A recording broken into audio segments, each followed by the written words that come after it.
Well, unfortunately, G2 is not proceeding through the tournament, having just been eliminated by BLG. This coverage brought to you by OnePlus. I'm joined right now by Hansama at the end of that match.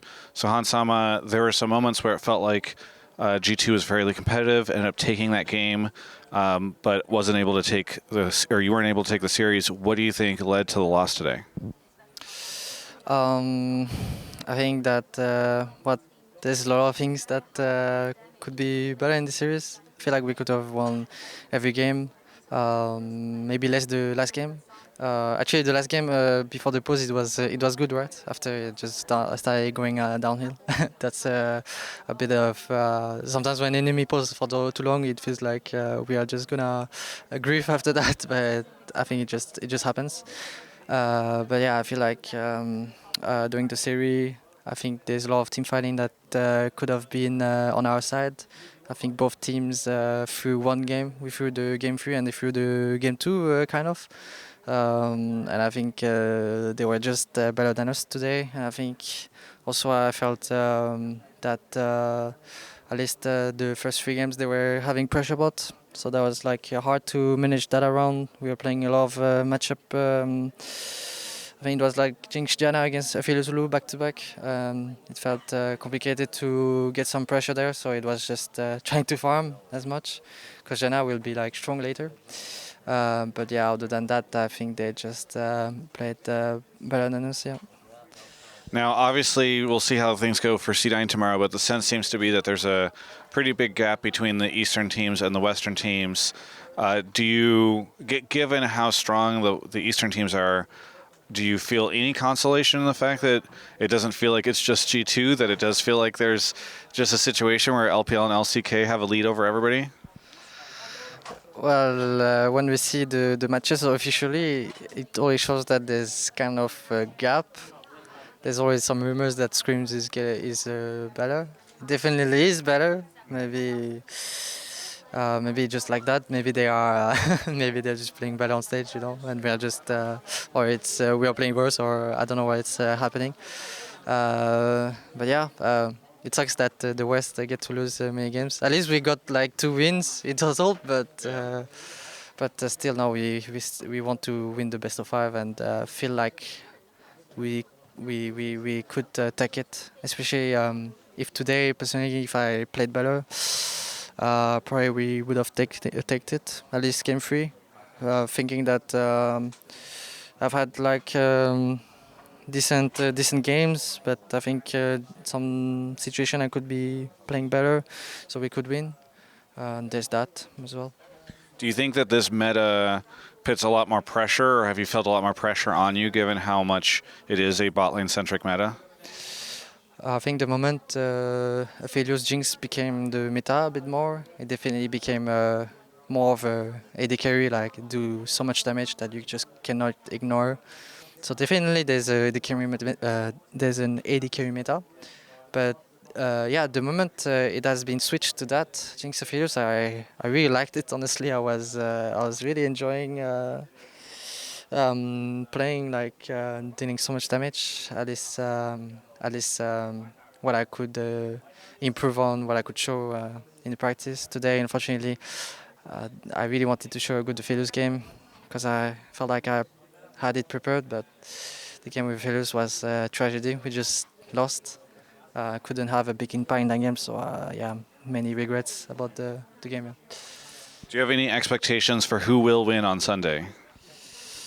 Sunday is gonna be Sina and Genji. No, Sunday is finals. Finals. Oh, finals. Yes. Wait. I mean, you've played against. Well, that's what I'm asking. I guess is the question, because like all these teams, are still fighting out. We'll see who makes it. But do you have a favorite in the tournament now that you've played against a lot of these guys, scrimmed against a lot of them, and seen a lot of them play? I think maybe it could be a LCK rematch finals. Like Genji might just win if they are like if they're playing their game and they are not like too exhausted from the T1 loss that they could have won in the best of 5. Yeah, I think that's actually that could there's JDZ that is pretty strong as well, but don't know if you Actually, maybe I would say JDG T1. Sorry. Okay, JDG T1 is your guess. Yeah, that's probably the right guess that they will go in the finals. I think we saw a very strong JDG with Hypercarus. Wheeler was popping off in Jinx videos there. So I think that's those two, yeah. All right. Overall, how satisfied are you with G2's 2023 so far? LEC has had 2 splits. Obviously, you weren't able to pull off the victory in the spring split, but you did take down Mad Lions on the MSI stage, even if you weren't able to do it in playoffs. So I guess how satisfied are you now halfway through the season with G2's performance?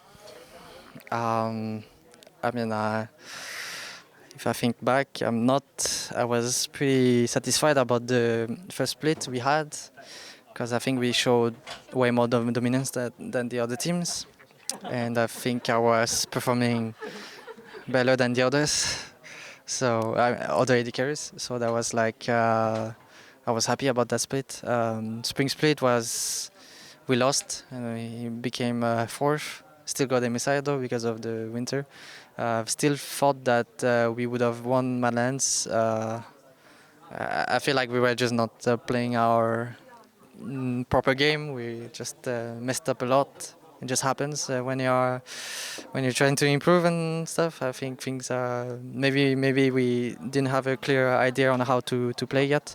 I think in MSI we got better, but still not satisfied about the result because I felt like the teams that we played today, I think they were definitely beatable and in a personal scale. In a personal point of view, I think I just didn't have much of a great series today. So there's that. That makes me feel like not really satisfied. I understand. Well, hey, thank you so much for the interview. Is there anything you want to say to any of the fans out there? Well, thank you for sharing for us and watching the best of 5 today. And see you next time, I guess. I hope you will keep sharing G2.